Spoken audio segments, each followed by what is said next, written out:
अहंकार नाशाकडे नेतो, तर सेवा ही आनंदी जीवनाचे सार्थक ठरते. सर्वांशी प्रेमाने वागा व सर्वांकडून प्रेम मिळवा. हा जन्म पुन्हा नाही. विनाकारण कोणाला त्रास देऊ नका. आज वेळ व रुबाब आपला आहे म्हणून कोणाचे नुकसान होईन असे वागू नका. आपल्या सत्तेचा गैरवापर करू नका. कृपया वेळ काढून नक्की ऐका. निसर्गाने आपल्या शरीराची रचनाच अशी केलेली आहे की आपण स्वतःची पाठही थोपटू शकत नाही आणि स्वतःला कधी लातही मारू शकत नाही. म्हणूनच माणसाच्या जीवनात हितचिंतकाची आणि निंदकाची आवश्यकता आहे. आयुष्यात असे लोक जोडा जे वेळ येईल तेव्हा तुमची सावली आणि वेळेला तुमचा आरसा बनतील. कारण आरसा कधी खोटं बोलत नाही आणि सावली कधी साथ सोडत नाही. बोलायच्या आधी ऐकायला शिका. खर्च करायच्या आधी कमवायला शिका. लिहायच्या आधी विचार करायला शिका. हार मानण्याआधी प्रयत्न करायला शिका आणि मरायच्या आधी जगायला शिका.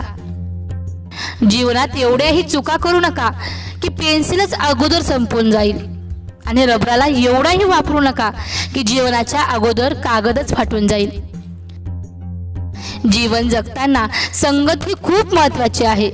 आपलं वय व पैसा यांच्यावर कधीच गर्व करू नये, कारण ज्या गोष्टी मोजल्या जातात त्या नक्की संपतात. मृत्यूनंतरचं हेच कटू सत्य. पत्नी दरवाजापर्यंत, समाज स्मशानापर्यंत आणि पुत्र अग्निदानापर्यंत आणि फक्त कर्म शेवटपर्यंत. जिच्या उदरात जन्म होतो ती माता, जिच्या उदरात अस्त होते ती माती. यातील वेलांटीचा फरक म्हणजे माणसांचे जीवन. नक्की ऐका. जन्म दुसऱ्याने दिला, नाव दुसऱ्याने ठेवलं, शिक्षण दुसऱ्याने दिलं, रोजगार दुसऱ्याने दिला, इज्जत दुसऱ्याने दिली, पहिली आणि शेवटची अंघोळ सुद्धा दुसरेच घालणार, मरणानंतर संपत्ती दुसरेच वाटून घेणार आणि स्मशानभूमीत दुसरेच घेऊन जाणार. तर देखील संपूर्ण आयुष्यभर माणसाला कोणत्या गोष्टीचा गर्व असतो हे सांगणं मात्र कठीणच. दुःख इतकं नशीबवान आहे की ज्याला प्राप्त करून लोक आपल्या माणसांना आठवतात. धन इतकं दुर्दैवी आहे की ज्याला मिळवून लोक नेहमी आपल्या माणसांना विसरतात.